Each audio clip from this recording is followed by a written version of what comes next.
자, 이제 377쪽에 그 토지 취득 방식에 따른 분류부터 보겠습니다.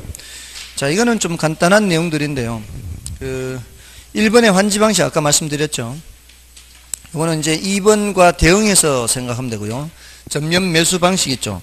전면 매수 방식은 협의 매수가 성립하지 않으면 수용이 기다리고 있는 겁니다.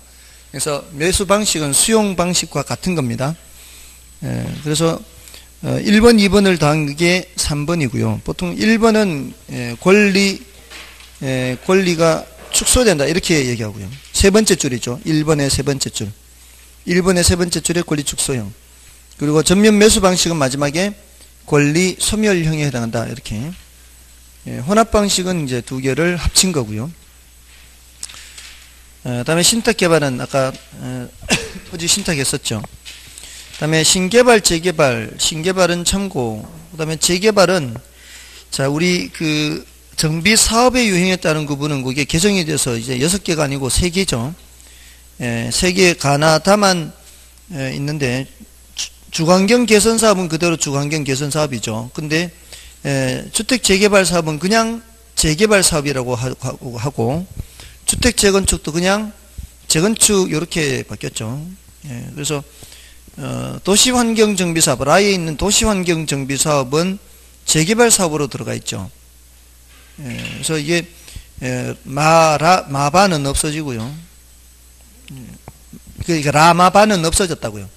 라마바는 없어지고, 그 라마바의 내용이 지금 그 가나다의 나와 다에 섞여 들어가 있어요. 섞여서 들어가 있어요.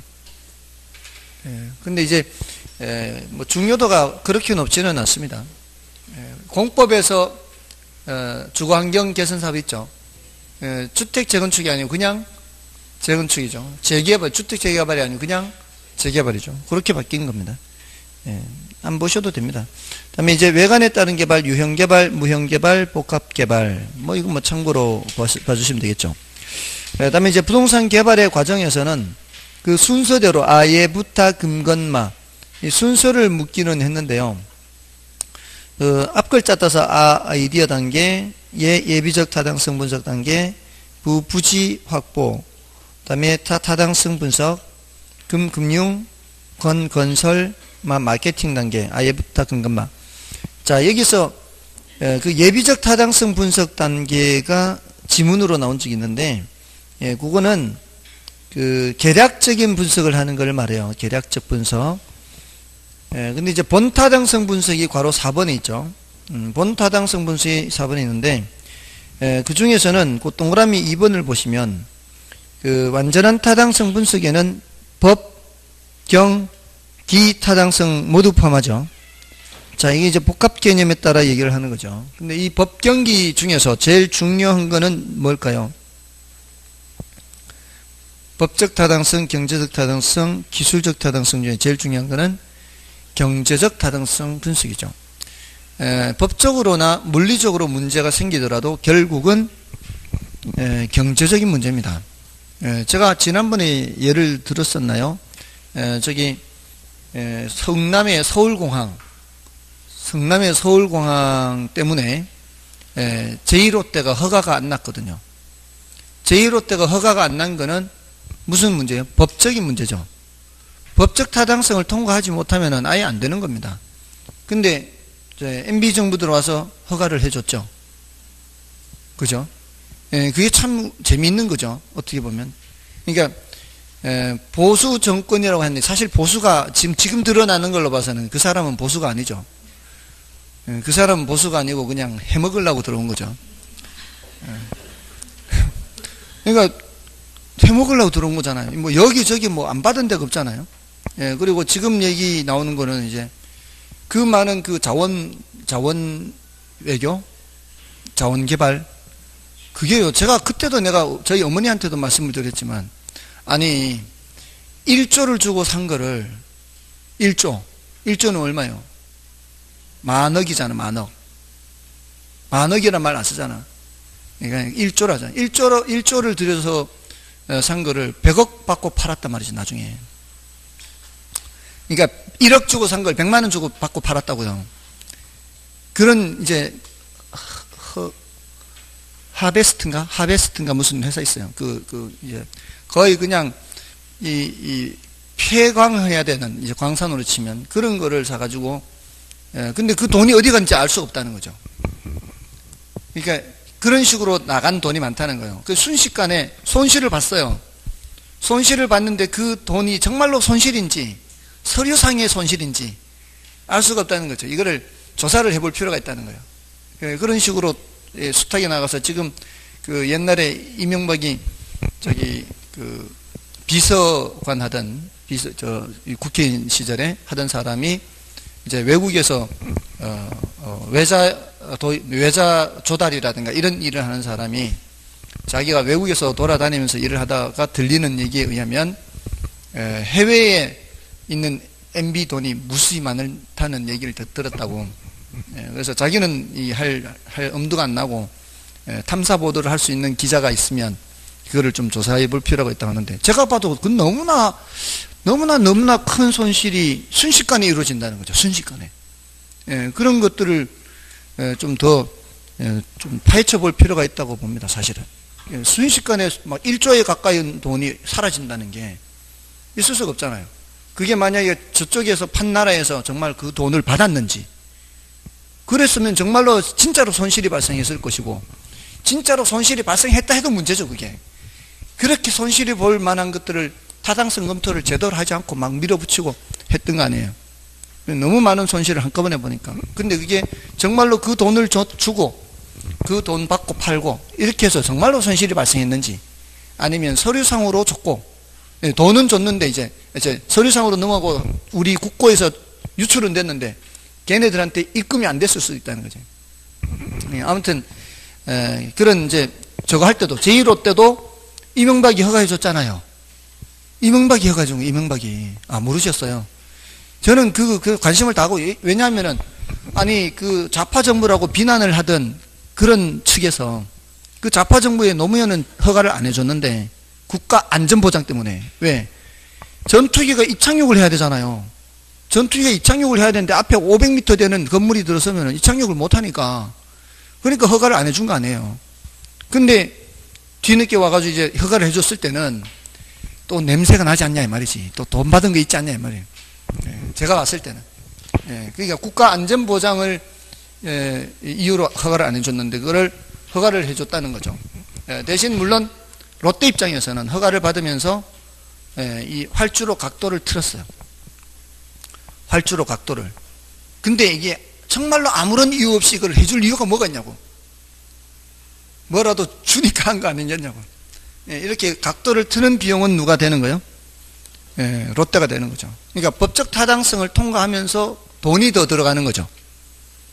그러니까 결국은 돈이잖아요.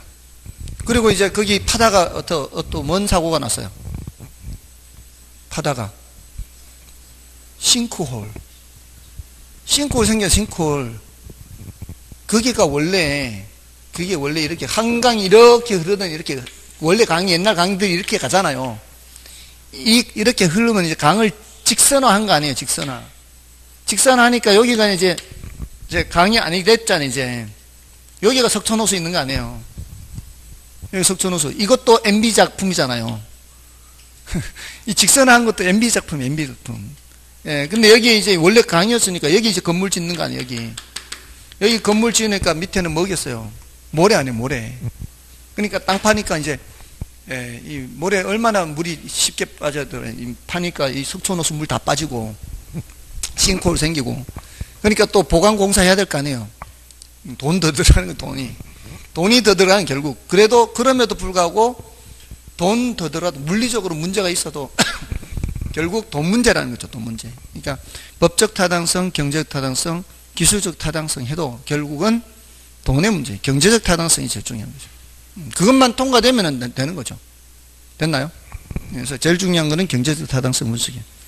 그 다음에 이제 동그라미 3번에 보시면 타당성 분석으로부터 나온 결과가 비록 동일하다고 하더라도 개발업체에 따라 채택될 수도 있고 그렇지 않을 수도 있다는 겁니다. 그것은 개발업자마다 요구 수익률이 서로 다를 수 있기 때문이다. 다음에 이제 괄호 5번의 금융 및 협상. 이거는 뭐 이제 본타당성이 통과가 돼야 되는 거죠. 본타당성이 통과가 돼야 뭐를 자금을 융통하고, 자금이 융통이 돼야 뭐를 하는 거예요? 건설을 하는 거죠. 그 다음 단계는 그런 거죠. 그래서 그렇게 보시면 되는 거예요. 다음에 이제 마케팅 단계에서는 두 번째 동그라미 2번에 두 번째 줄에 중요 임차인, 정박 임차인 있죠. 자, 이 정박 임차인은 뭔가 하면은 한번 자리를 잡으면 잘 이동을 하지 않는 임차인을 정박 임차인이라 그래요. 보통 이제 대형 금융기관의 지점들 같은 경우 있죠. 이러면은 한번 자리를 잡으면은 잘 이동을 하지 않겠죠. 자, 그러면은 개발하는 사람 입장에서 대형 금융기관의 지점을 초기에 이제 확보를 했어요. 그러면 광고하기 좋죠. 건물 올라가는 동안에 플래카드 걸어가지고, 플래카드 걸잖아요. 무슨 은행, 무슨 지점, 입점 확정. 그죠? 이렇게 하면은 사람들이 지나가다 볼 거 아니에요. 저기 저거 들어선다고? 그럼 사람들 많이 왔다 갔다 할 거니까 그 옆에다 점포를 얻으면 그 유동인구를 많이 활용할 수 있죠. 그러니까 분양이 잘 될 거란 얘기예요. 그러니까 이 초기에 이런 정박 임차인을 확보하는 것이 중요하다라고 하는 거죠. 자, 이제 부동산 개발의 위험과 타당성 분석하는데요. 자, 요거는 이제 부동산 개발의 위험은 이제 법 시비 하죠. 법 시비. 법적 위험, 시장 위험, 비용 위험, 이렇게. 자, 각각에 대해서 이제 위험을 줄일 수 있는 장치가 필요합니다. 법 시비 해서요. 법적 위험, 그 다음에 시장 위험, 그 다음에 비용 위험. 법적 위험이라는 건 뭐 법이 개정된다거나 또는 뭐 정부 정책이 바뀐다거나 뭐 이런 것 때문에 나타날 수 있는 위험이죠. 이런 위험을 줄이기 위해서는, 자, 근데 이런 위험이 공법상도 위험이 있고요, 사법상도 위험이 있는데, 사법상 위험을 줄이기 위한 대책은 뭐 별로 뚜렷이 없습니다. 근데 공법상의 위험은 토지 이용 계획이 확정된 토지를 매입하면 돼요. 공법상 규제사항은 뭘 보면 알 수 있나요? 공법상 규제사항은 뭘 확인하면 알 수 있어요? 토지 이용 계획 확인서 보면 되죠. 사법상의 제한 상태는 뭘 때 보면 돼요? 등기부를 때면 되는 거죠. 그래서 이 부동산 활동을 하기 위해서는 이 토지 이용 계획 확인서와 그 다음에 등기부를 볼 줄 알아야 되겠죠. 당연히 볼 줄 알아야 되는 거기에다가 토지대장이라든가 이 건축물관리대장 이런 것들도 좀 볼 줄 알아야죠. 그러니까 이 공인중개사 시험 과목이 굉장히 중요한 거죠. 그런 것들 다 알 수 있게 하는 거잖아요. 때도 이게 뭔 소리인지 알아야 될 거 아니에요. 거기다 공법과 공시법과 이 민법이나 이런 법에서 다 얘기를 하는 거잖아요. 사법은 이제 민법에서 얘기하는 거, 등기부 같은 거. 자, 아무튼 다음에 이제 시장 위험을 줄이기 위해서는, 시장 위험이라는 것은 시장의 불확실성을 말하는 거죠. 시장의 불확실성이라는 게 뭐예요? 결국 분양이 되느냐 안 되느냐의 문제죠. 이 분양이 안 되느냐 되는 시장의 불확실성, 이걸 줄이기 위해서는 그 한 장 넘겨 있는데 흡수분수 있죠. 흡수분수. 흡수분 요게 대책이라고 보면 돼요. 흡수분석에서는 흡수율, 흡수기간 이런 걸 분석하는 거죠. 흡수율은 높을수록 좋은 거고요, 흡수기간은 짧을수록 좋습니다. 흡수율은 지난 1년간 공급된 부동산이 몇 % 흡수됐는지를 보는 거고, 흡수기간은 공급된 부동산이 전부 흡수될 때까지 걸린 시간을 말하는 거니까, 흡수기간은 짧을수록 흡수는 없을수록, 요거 보면은 이제 대략적으로 시장 위험에 대해서 이제 파악을 할 수가 있는 거죠. 자, 근데 이런 분석은 과거 분석이거든요. 이 과거 분석인데, 이 궁극적 목적은 미래를 예측하는 겁니다. 궁극적 목적은 미래 예측. 자, 이런 정도고요. 자, 그 시장 위험과 관련해서 이 시장 위험을 이제 어떻게 좀 조절을 할 수 있는가 하면은, 그 그래프가 있죠. 그 382쪽에. 자, 382쪽에 그 그래프 바로 위에 뭐라고 있어요? 따라서 개발업자는 어느 시점에서 매도 또는 임대를 하여 위험을 최소화하고 수익률을 최대로 할 수 있을 것인지를 세밀히 검토해야 한다. 이제 시장 상황에 따라서 이 말이에요. 그죠? 그러니까 처음에 팔면은 말이에요. 처음에 초기에 이 개발 사업 초기에 팔면은 위험도가 높거든요. 그 사는 사람 입장에서는. 그러니까 개발업자 입장에서는 초기에 팔면은 좋겠지만 사는 사람 입장에서는 위험도가 높다라고 생각할 수 있잖아요. 이게 아직 어느 정도밖에 진행이 안 된 상태이기 때문에 그러면은 그때는 내가 비싼 돈 받고 팔 수가 없어요. 개발업자 입장에서는. 그죠? 그러니까 그 초기에 파는 사람 입장에서는 위험도가 높기 때문에 싸게 팔 수밖에 없어요. 그럼 이제 대신 사는 사람은 위험을 안고 사기는 하지만 대신 싼 값에 살 수가 있죠. 그러면서 시간이 지나면 지날수록 이제 완공이 되어 가면 갈수록 피해가 점점 붙겠죠. 이제 가시화되면 피해가 붙겠죠. 그러면서 위험은 점점 낮아지겠죠. 자, 그러니까 제가 아는 사람은 이제 한 동짜리, 두 동짜리 이런 아파트 이제 지어서 분양하고 하는 사람이래요. 근데 그 한 동짜리, 두 동짜리 아파트를 짓더라도 대부분은 이제 대출을 많이 받잖아요, 은행에서. 대출을 많이 받기 때문에 위험을 줄이기 위해서 어떻게 하는가 하면은 그 대출금이 상환이 될 때까지는 시세보다, 주변 시세보다 약간 싸게 판대요, 분양을. 그래서 일단 회전을 빠르게 한대요. 좀 약간은 손해보는 듯 해도 주변 시세보다 싸게 팔아도 일단 그러면은 분양이 잘 될 거 아니에요. 그러면 이제 어느 정도 대출금이 상환이 되면 그때부터는 분양 시기를 늦춘대요. 근데 안 판대, 이제 그때부터는. 안 팔고 이제 어떤 경우에는 가격이 마음에 안 들면은 아예 그냥 회사 보유분으로 그냥 갖고 있다가 그걸 이제 세를 놓는 거죠. 심하면은 영 이제 가격이 안 맞으면. 그리고 새로 놨다가 회사가 새로 놓는 거예요. 회사가 새로 놨다가 나중에 이제 파는 거죠. 그러니까 이게 이렇게 해서 이제 수익과 위험을 이제 조절하는 거죠. 처음에는 좀 이렇게 싸게 좀 분양을 하다가 또 시기를 좀 늦춰가면서 이제 덜 팔고 나중까지 이제 기다리는 거죠. 그런 식으로 이제 매도 또는 임대를 이제 조절을 하는 겁니다. 시장 상황에 따라서. 자, 됐고요. 그다음에 이제 비용 위험은 이거는 이제 최대 가격 보증 계약 이런 거예요. 최대 가격 보증 대책이 될 수 있는 게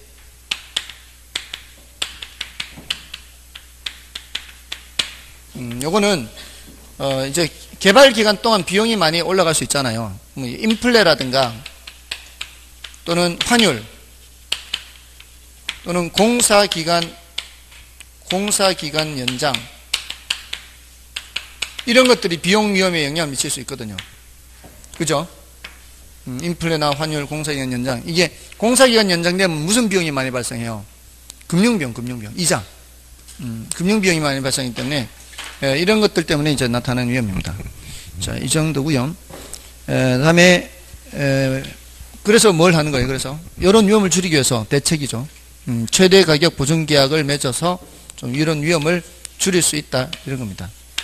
대신 이제 이런 계약을 맺을 때 처음서부터 계약 금액이 높을 가능성은 있죠. 여기 이제 부동산 개발의 위험과 관련되는 거고요. 그다음에 이제 부동산 개발의 타당성 분석에서는 그 GCC 타투, 자, 요걸 이제 좀 체크를 해야 되는데, G는 이제 지역 경제 분석, 그다음에 C는 시장 분석, 두 번째 C는 시장성 분석, 그다음에 타당성 분석, 투자 분석 이렇게요.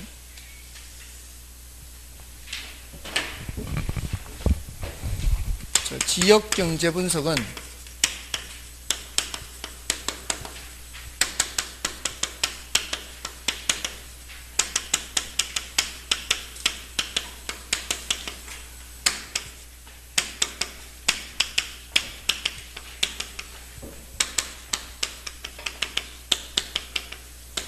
자, 앞글자 따서 이렇게 GCC 타투 외우는데 요 순서를 물은 적도 있으니까 요 순서를 기억하시고요. 특히 시장 분석하고 시장성 분석을 헷갈리지 않도록 해야 되겠죠. 여기서 이제 지역 경제 분석이라는 거는 그 지역의 총량 분석이요. 지역의 총량 분석. 전반적인 걸 다 보는 거예요. 전반적인 다 보는 거예요. 자, 왜냐면 자, 이게 사실 가장 중요한 게 지역의 총량에 가장 중요한 게 인구거든요. 인구. 여러 가지 중에 우리가 뭐 좀 사업을 하자면 사람이 있어야 되지 않나요? 사람이 있어야 뭘 해도 할 거 아니에요. 그래서 인구가 제일 중요합니다. 그러니까 어떤 부동산을 개발한다고 할 때 어떤 종류의 부동산이 어떤 지역에 될지 안 될지는 일단 그 지역에 일단 인구를 좀 봐야 되고요. 또 그 지역의 산업 구조도 봐야 되고요. 고용 상태도 봐야 되고요. 소득 수준도 봐야 되고요. 이 전반적인 걸 다 봐야 되는 거예요. 그래야 이 부동산을 개발했을 때 대략적으로 좀 될란지 안 될란지 이런 게 나오는 거죠. 그러니까 제가 이 거제하고 울산을 많이 예를 드는데 거기가 우리나라에서 1, 2위 도시였죠. 혹시 거제 가보셨나요? 저는 거제를 몇 년 전에 처음 가봤어요. 몇 년 전 처음 가봐서 거제가 그런 도시라는 데를 몰랐어요, 사실은. 삼성중공업 뭐 이렇게 우리나라의 조선소가 거기에 있다는 것을 몰랐었어요. 근데 그 몇 년 전에 이제 처음 가봤는데 가기 전에 이제 거제에서 좀 거제에 대해서 들었는데 거기 물가가 굉장히 비싸다는 거예요. 아니 거기 왜 물가가 비싸요? 그랬더니 거기가 이 돈이 많은 동네라. 돈이 많은 동네니까 그렇게 비싸다는 거예요. 그러니까 돈이 많으니까 아무래도 돈 많은 동네 뭐 이렇게 사람들이 소비하는 물품들도 이렇게 고급스러운 거 이렇게 많이 하고 그렇다는 거예요. 거기는 뭐 개도 10,000원짜리 물고 다닌다 그러고 뭐 이렇게 그렇게 얘기를 하니까 그래서 난 야 그래요? 그럼 거기는 알바비도 비싸겠네요. 알바비도 비싸네. 알바비도 사람을 못 구하니까. 그러니까 돈 많은 동네는 사람이 귀하거든요. 다들 돈 잘 벌고 하니까 누가 험한 일 안 하려고 할 거 아니에요. 그러니까 그런데 사람이 가야 되는 거예요. 갖고 있는 게 몸뚱아리밖에 없으면 그런데 가야 되는 거예요. 돈 많은 동네 가야 되는 거죠. 그러니까 80년대, 70년대, 80년대 우리나라 사람들 외국으로 이민 많이 갔잖아요. 가가지고 여기서 공무원 생활, 여기서 교사 생활 해도 미국에 가서 세탁소를 운영해도 그거 가서 돈 벌었잖아요. 그래.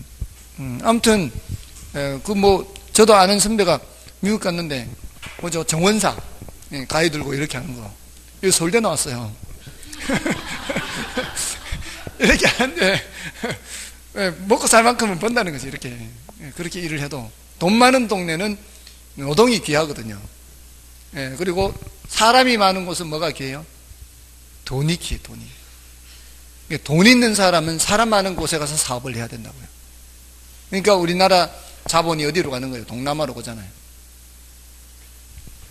우리나라 자본이 동남아로 가잖아요. 동남아 이게 사람 많은데 인건비 싸니까 거의 돈 가지고 가야 되는 거지. 이게 철칙이에요. 철칙. 수요 공급이에요. 수요 공급. 자본이 많잖아요. 그럼 자본의 가치는 낮은 거예요. 노동의 가치가 올라가는 거죠. 노동이 많은 곳은 노동의 가치가 낮습니다. 자본이 가야 대접받는 거죠. 여자가 많으면 여자 가치가 낮아요. 그런 곳에 남자가 가야 되고요. 여기는 별로 도움이 안 될 수도 있겠는데 그 총각들은 여자가 많은 곳에 가야 되고요. 아가씨는 남자 많은 곳에 가야 돼요. 혹시 총각이에요? 총각이에요? 예? 총각이면 이제 이런 여자 말고 결혼한 여자 말고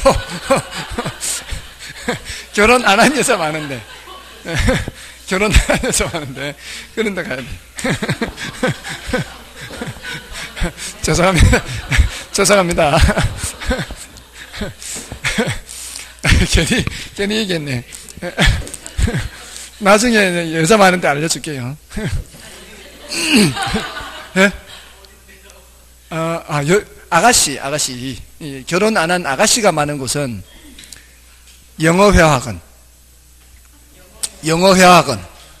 영어회화학원은 남자보다 여자가 훨씬 많아요. 그리고 미혼 여성이 많아요. 그리고 별로예요? 편견이에요? 요즘은 안 해요? 아니 많아요. 그리고 어디 가면 되는가 하면 교회나 절에 가요. 종교활동을 하는 사람은 여자가 압도적으로 많아. 절도 마찬가지예요. 여자가 압도적으로 많아요. 거기도 아줌마가 많아요. 그러면 안 되는데. 근데 그럼에도 불구하고 아가씨도 많아요. 다른 데보다는 많으니까 적극 권유해요. 근데 여기 아가씨 있나, 아가씨? 총각 많은 데는 알 수가 없어요, 제가. 어디가 총각이 많은지 그건 잘 모르겠어요. 집에 있어요. 자, 아무튼 인구가 많아요. 인구가 제일 중요해요. 그리고 그 지역의 산업이라든가 이런 게 중요한데, 그 지역의 산업 같은 것도 중요하다고요. 그래야 그 지역이 지금 지금 거제나 저기 울산 같은데 지금 조선이 안 좋으니까 지금 소득 수준이 많이 떨어질 거 아니에요. 고용 상태도 안 좋을 거 아니에요. 이런 데다가 뭘 지어가지고 한다? 이거 좀 별로 바람직하지 않거든요. 자, 근데 그 지역이 어떤 지역인지를 보는 게 지역 경제 분석이라는 게 있어요. 자, 그게 이제 388, 389쪽에 있는데, 자, LQ를 좀 이렇게 설명을 드릴게요, LQ. 자, 이제 지역 경제 분석과 관련한 내용이에요. 그 지역이 이제 어떤 경제적으로 어떤 지역인지를 보는 거예요. 그 지역의 기반 산업이 뭔지, 뭐 이런 것들, 산업 같은 경우는 주된 산업을 보는 건데, LQ는 이제 로케이셔널 코이션트 그래요. 지역 지수라고 하고요. 지역 지수. 입지 개수라고 돼요. 입지 개수. 입지 개수. 이게 이제 우리 IQ 하면은 인텔리전스 코이션트 하잖아요. 지능 지수. EQ 하면은 이제 감성 지수 이렇게 하잖아요. 이거는 어떤 지역의 그 상대적 특화도를 나타내는 거예요. 상대적 특화도. 상대적 특화도. 자, 예를 들어 A 지역에 농업에, 공업에, 상업에 종사하는 사람이 여기가 이제 20%, 10%, 20%, 30%, 50%. 이게 전국적으로 봤을 때 농업에 종사하는 사람이 10%, 30%, 60%. 이렇게 이제 전체는 이제 100%가 돼야 되겠죠. 100%. 자, 이럴 때 A라는 지역이 어디에 특화되어 있느냐? A라는 도시는 농업도시냐, 공업도시냐, 상업도시냐? 이렇게 할 때 무슨 도시? 농업도시라 해야 돼. 농업도시. 상대적이라 그래서 상대적. 절대적인 숫자를 보는 게 아니라 상대적으로 봐야 된다 이 말이에요. 절대적인 수준은 낮아도 전국에 경제 활동을 하는 사람 중에 10%가 농사 짓는 사람이에요. 근데 이 지역은 농사 짓는 사람이 20%예요. 그러면 전국 평균보다 더 높잖아요. 그러면은 전국 평균에 비해서 모자라는 지역도 있을 거 아닌가요? 이게 평균이니까. 모자라는 지역은 농산물 생산이 별로 안 되는 지역이죠. 그럼 그런 지역은 이 지역에 가서 농산물을 사가지고 와야 되겠죠.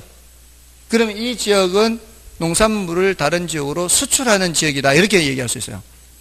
그러면 이제 우리가 보통 이렇게 하죠. 야, 거기는 도대체 그 동네 뭘 먹고 사냐? 뭘 먹고 살기는? 밥 먹고 살겠지만, 농사 지어서 번 소득으로, 농사 지은 번 소득으로 먹고 산다 이 말이죠. 그 지역은 뭐 먹고 사냐? 거기는 관광이 있잖아, 관광. 그러니까 관광해서 이제 오는 사람들이 이렇게 거기서 소비하는 그 소득으로 뭐 공산품도 사서 쓰고, 이렇게 밥도 사 먹고 이렇게 한다 이 말이에요. 뭔 뜻인지 아시겠죠? 그러니까 이게 상대적으로 어디에 특화되어 있다? 농업에 특화되어 있다 이렇게 하는 거예요. 그래서 이 LQ라는 걸 계산을 할 때는 전국의 특정 산업의 고용비 분의 지역의 특정 산업의 고용비, 전국 비분의 지역비, 여기를 특정 산업이라 하거든요. 특정 산업이라고 돼 있죠. 우리 교재는 특정 산업이라고 돼 있는 이유는 여기가 농업이 들어갈 수도 있고 공업이 들어갈 수도 있고 상업이 들어갈 수도 있으니까 일단 표현은 이렇게 하는 거예요. 이 값이 1보다 크면 뭐고요? 수출 기반 산업이에요. 이 수출 기반 산업. 1보다 작으면 수입 산업이에요. 1이면 자급자족 산업이에요. 자, 여기 일단 여기까지가 중요하고요. 그 다음에 이제 경제 기반 승수라는 게 있는데, 경제 기반 승수. 자, 이거는 중요도는 좀 낮고 난이도는 높아요. 이제 한 번 정도 설명드리는 건데, 자, 이거를 분석을 하면은, LQ 분석을 하면은 일단 기반 산업이 뭔지를 알 수가 있거든요. 여기 지금 기반 산업이 농업이에요. 요거는 1이에요, 1. 자급자족 산업. 이거는 수입 산업이에요. 상업이 수입 산업. 그럼 자급자족 산업, 농업은 수출 산업이에요. 자, 그럼 기반 산업의 비율이 몇 프로예요? 기반 산업의 비율이 20%, 자급자족 산업 비율 30%, 수입 산업 50% 이렇게 되죠. 기반 산업 비율이 20%라는 걸 알게 됐잖아요. LQ를 통해서. 경제 기반 승수는 기반 산업 비율 분의 1을 말해요. 기반 비율 분의 1. 그럼 몇 분의 몇이요? 0.2분의 1이죠. 그럼 여기가 5가 돼요, 5가. 그럼 이 5라는 말은 이제 승수는 모두 공통된 이 뜻이 5배, 5배. 분수식으로 되어 있는 건 다 이렇게 배수의 의미가 있어요. 우리 어림셈법에서의 승수는 몇 년 걸리는가 했는데 그것도 배수의 의미예요, 어차피. 그게 10년 걸린다 이 소리는 총소득의 10배만큼이다, 총투자액이. 그 소리거든요. 자, 이게 뭔 소린가 하면 기반 산업에, 이 농업에 일자리가 100개가 늘어나면 그 지역 전체 일자리는 100 곱하기 5만큼 늘어나요. 전체 일자리는. 이는 파급 효과를 얘기하는 거예요. 파급 효과. 그 일자리만 늘어나는 게 아니라는 얘기예요. 여러분들 그 성주 참외 유명한 거 아십니까? 성주 참외가 보통 언제부터 수확하죠? 한 5월부터 수확하나요? 자, 5월부터 아마 5월, 6월, 뭐 한 달이나 한두 달 정도. 그 수확할 때 되면은 사람 일손이 모자라서, 다른 지역에서 뭐 봉고차나 뭐나 해가지고 뭐 잔뜩 사람들이 와서, 거기서 일을 한대요. 그러니까 그 기간 동안은, 여러 군데서 사람들이 오는 거죠. 자, 그러면은 그 일자리가 100개라고 치자고요. 그럼 그 100개만 느느냐? 그게 아니래요. 그때 되면은 전국에 다방 아가씨들도 온대요. 그 돈이 도니까 그 돈 보고, 그러니까 왜냐면 그 일하러 온 사람들이 일하고 밥만 먹고 잠만 자는 게 아니잖아요. 술도 한 잔 마시고 다방 커피 한 잔 시켜서 아가씨 손도 한번 잡아보고 이렇게 주문한다는 거죠. 이렇게. 그리고 그때 되면은 막 이렇게 옷가게 같은 거, 신발가게 이런 것도 활성화된다는 거예요. 그때가 되면은. 그리고 요즘은 새참을 집에서 안 하잖아요. 참 먹어야 될 거 참. 그걸 식당에다 주문해가지고 배달한다는 거예요. 그럼 식당에 일손 모자랄 거 아니에요. 그 일손 더 늘어나야 돼요. 그러지 않겠어요? 요새는 또 좀 막걸리로 안 하고 맥주라고요. 참이 맥주, 막걸리 아니고 뭐 이렇게. 아무튼 이렇게 파급 효과가 있다는 파급 효과. 그 파급 효과를 이걸로 알 수 있다는 거예요. 경제 기반 승수는. 이게 뉴스에서 우리 왜 일자리 창출 효과 이런 말 하잖아요. 그거예요, 그거. 네, 이런 경제 기반 승수란 LQ를 먼저 알아야 뭐를 알 수 있는 거예요? LQ를 알아야 경제 기반 승수를 알 수 있죠. 그러니까 LQ가 중요한 거예요. 근데 우리 시험에서는 이제 주로 계산 문제로 나왔어요. 계산 문제로 나왔는데 계산 자체는 어렵지 않아요. 왜? 요것분에 요거 하면 되니까.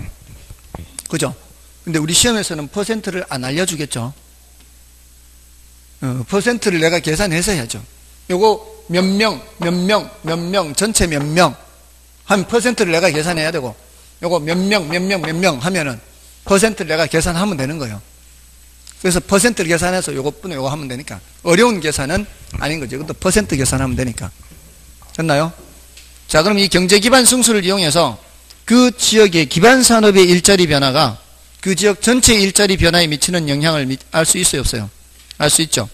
그러면 그 경제 기반 승수를 통해서 일자리 변화가 그 지역 전체 인구 변화에 미치는 영향 알 수 있을까요, 없을까요? 알 수 있어요. 왜냐하면 그 일자리 하나당 딸린 식구가 있을 거 아니에요. 평균적으로 일자리 하나당 딸린 식구가 있단 말이에요. 그러니까 어느 정도 예측할 수 있어요. 자, 이걸로 그 지역에 부동산이 얼마나 필요할지 알 수 있을까요, 없을까요? 있다고요. 주택이 얼마나 필요한지, 상가가 얼마나 필요한지. 세종시는 그러지 않았을까요? 세종시도 마찬가지죠. 여기 공무원이 몇만 명이라 그러죠? 2만 명인가? 몇만 명? 15,000명인가? 자, 공무원 2만 명 늘면은 그 공무원들은 밥 안 먹고 사나요? 뭐 식당도 있어야 되고, 뭐 유흥주점도 있어야 되고, 뭐 이런 여러 가지가 이 종류들이 있어야 될 거 아니에요. 그리고 그 한 가구당 딸린 식구들이 있어야 될 거 아니에요? 그럼 거기에 평균적으로 초등학생 몇 명, 중학생 몇 명, 고등학생 몇 명, 이렇게 다 통계 자료가 있을 거 아니에요? 그러니까 통계 자료가 굉장히 중요한 거예요. 그러니까 10년마다 인구 총조사하잖아요. 내후년에 할 거예요. 이제 2010년에, 2020년에 10년마다 총조사하고 5년마다 간이조사하잖아요. 그런 통계 자료가 있어야 그런 거를 할 수가 있거든요. 근데 여기는 이제 그 통계 자료를 해도 이게 예측이 벗어난 거죠. 여기는. 왜냐하면 평균적인 숫자로 해가지고 초등학생 몇 명, 중학생 몇 명, 고등학생 몇 명 이렇게 했는데 여기 온 사람들이 고등학생 자녀를 둔 사람들은 안 내려온 거죠. 고등학생 자녀를 둔 사람들은 안 내려온 거예요. 이제 전학을 하게 하고 이제 그러니까 초등학생들 이제 위주로 그러니까 젊은 사람들이 많이 온 거라죠. 그러는 거죠. 평균적인 수준보다. 그러니까 세종시가 전국에서 평균 연령이 제일 낮은 지역이죠. 저는 높이는데 일주를 하고 있지만 많이 높이고 있지만 제가 첫말에 왔을 때 초등학교 교실이 모자랐어요. 모자라서 그 옆에 고등학교 교실을 썼어요. 예측이 벗어난 거지. 생각보다 젊은 사람들이 너무 많이 들어온 거죠. 그러니까 초등학교가 교실이 모자란 거죠. 그러니까 특성화 학교 해가지고 무슨 뭐 과학 특성화, 무슨 영어 특성화 하면 과학 특성화하면 실험실이 있어야 되고 영어 특성화하면 랩실이 있어야 되고 이런데 이런 거를 활용을 못하는 거죠. 교실이 부족하니까 이런 걸 교실로 만들어야 되니까. 그래서 아무튼 그렇지만 어느 정도는 그렇게 예측을 해야 하는데 그런 게 이제 다 이런 걸로 시작하는 거예요. 경제 기반 분석. 됐나요? 그때 써먹는 거예요. LQ, 경제 기반 승수 이렇게 써먹는 거예요. 그러니까 전체적으로 이게 어떻게 써먹는 거구나 하고 그냥 의미를 알고. 근데 원래 작년엔 제가 안 나온다고 해서 안 나왔어요. 왜냐하면 저작년에 나왔기 때문에 매년마다 나올 수 있는 그런 주제는 아니거든요. 근데 이제 1년 건너뛰었는데 원래도 그렇게 중요도가 높지는 않지만 한 번 정도는 말씀드리는 주제고요. 그게 이제 여기 지역 경제 분석, 경제 기반 분석에서 나오는 얘기고요. 그다음에 시장 분석은 시장하면 뭐 생각하라 그랬어요? 수요 공급. 자, 이거는 이제 특정 부동산의 여기도 특정 부동산 이렇게 써요. 특정 부동산의 수급 분석 이렇게. 이 특정이란 말 쓰는 이유가 뭐겠어요? 개발하는 사람이 아파트를 개발할 수도 있고 상가를 개발할 수도 있고 또 오피스텔을 개발할 수도 있고 그러니까 이제 특정 부동산이라고 하는 겁니다. 그것의 수급 분석 이렇게 하는 거고요. 그 다음에 시장성, 여기에 시장 분석하고 차이점은 시장성이 있냐 없냐 이렇게 얘기할 때 우리 이거는 대상 개발 사업에 초점을 맞춰요. 대상 개발 사업. 자, 어떤 회사가 신상품을 만들 때 야, 이 물건이 시장성이 있을까? 이런 말을 할 때는 어떤 걸 보고 얘기하는 거예요? 자기네들이 개발한 그 개발 예정인 그 물건이 시장에 나왔을 때 다른 이 회사 경쟁 제품에 비해서 소비자들한테 얼마나 인기를 끌 수 있는가, 어필할 수 있는가, 그걸 얘기할 때 시장성이 있을까 이런 얘기 하잖아요. 시장성이 있냐 없냐 이 표현을 할 때는 그 구체적인 물건을 놓고 얘기하는 거예요. 그 구체적인 물건. 개발 사업에서 구체적인 물건이 뭐겠어요? 그 개발업자가 개발하는 그 부동산이죠. 개발업자가 개발하는 그 부동산이 시장성이 있다라고 하려면은 다른 거에 비해서는 이게 잘 분양이 돼야 되는 거죠. 잘 팔리고. 처음에 여기 왔을 때 저기 중흥 에스컬스인가 뭐 하든 뭐 거기 처제가 거기 갔다 오더니 디자인도 수납 공간도 잘 돼 있고 저는 이제 뭐 더샵이나 이제 포스코나 뭐 이렇게 삼성이나 뭐 대우나 이렇게 기존의 이제 유명 브랜드 외에는 잘 모르니까 중흥 S클래스 이제 여기 와서 처음 봤거든요. 근데 참 괜찮다고. 그게 이제 도련마을 옆에 있잖아요. 그 BRT 라인 옆에. 그 이제 모델하우스 갔다 오더니 괜찮다고. 그때 이제 3년 전인가 했던 그때. 근데 이제 괜찮다 그러길래 그러냐. 근데 그때도 전혀 신경 안 쓰고 이제 분양할 때 있잖아요. 그때도 제가 자격이 됐거든요. 근데도 그만 생각하고 그냥 지나갔는데, 아무튼 그렇게 되면은 말이에요. 그렇게 되면 다른 경쟁 제품에 비해서는 그쪽으로 사람들이 몰릴 거 아니에요. 그게 시장성이 있는 거죠. 그런 게. 다른 경쟁 제품에서 뭐 수납 공간도 괜찮고 이렇게 뭐 이런 디자인도 괜찮고 이런 것들이 시장성이 있다는 거죠. 대상 개발 사업에 초점을 맞춰서 얼마나 잘 분양될지 또는 임대될지 그 가능성을 보는 거죠. 경쟁력 같은 걸 보는 거예요. 자, 이 과정에서 여러 가지 자료 수집을 해야 돼요. 그래서 이걸 넓은 의미의 시장 분석하고요. 둘로 나눌 때는 이걸 경제성 분석 그래요. 그래서 시장 분석, 경제성 분석. 자, 이게 각종 자료 수집을 한 후에 여기서는 이제 구체적으로 계산을 해야 돼요. 여기는 구체적 수익성을 분석한다 그래요. 구체적 수익성. 이러려면 이제 현금 수지를 측정해야 돼요. 돈이 들어오고 나가는 것을 측정을 해야 되고. 자, 이게 투자 분석 기법을 적용해야 돼요. 투자 분석 기법. 이거는 앞에서 했어요. 주로 순순히 합니다. 순순히. 순순히가 뭐예요? 할인 현금 수지 분석법이죠. 순현가법, 수익성 지수법, 내부 수익률법. 얘네들은 모두 다 세후 소득을 기준으로 합니다.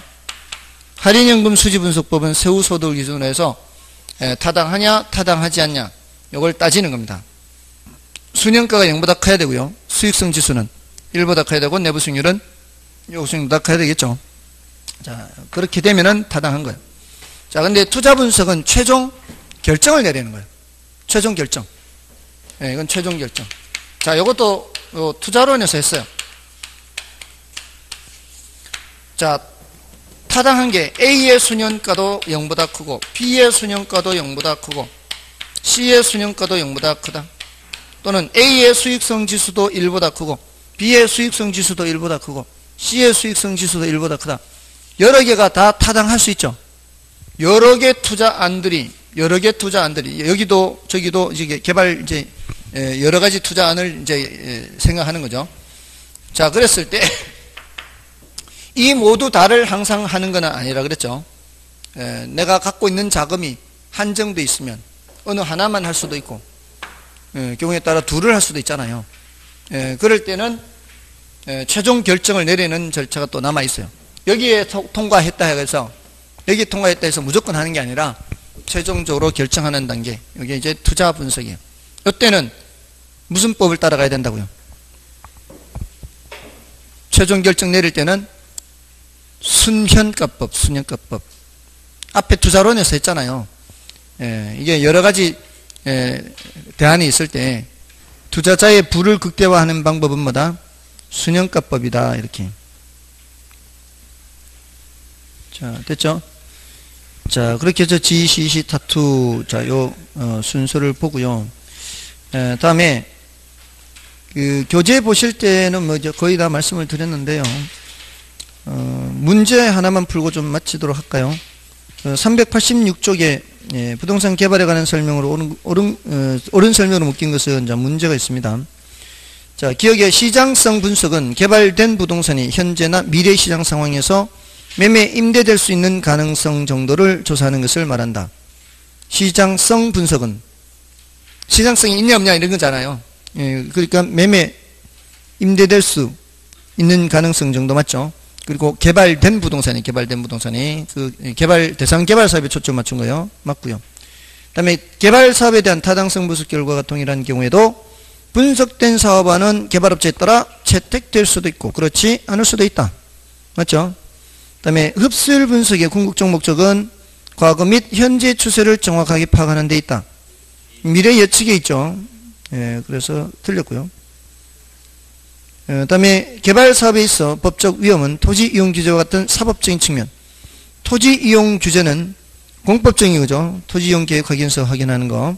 그래서 바뀌어 있어요. 리얼이. 그 다음에 개발의 단계 중 예비적 타당성 분석은 개발 사업으로 예상되는 수입과 비용을 계략적으로 계산하여 수익성을 검토하는 것이다. 맞죠? 그래서 기억, 니은, 미음이 옳은 겁니다. 자, 됐죠? 자, 387쪽의 부동산 분석의 체계는 이제, 그건 여러분들이 확인하시면 되겠습니다. 자, 넘어가시고요. 자, 다 됐죠? 교재에서 388쪽과 90쪽까지 교재에서 따로 확인은 안 해드려도 설명은 다 드렸습니다. LQ. 요거 이제, 이렇게 체크하시면 되겠습니다. 자, 여기까지 하도록 하겠습니다. 네. 됐죠? 네, 다음 주에 뵙겠습니다. 감사합니다.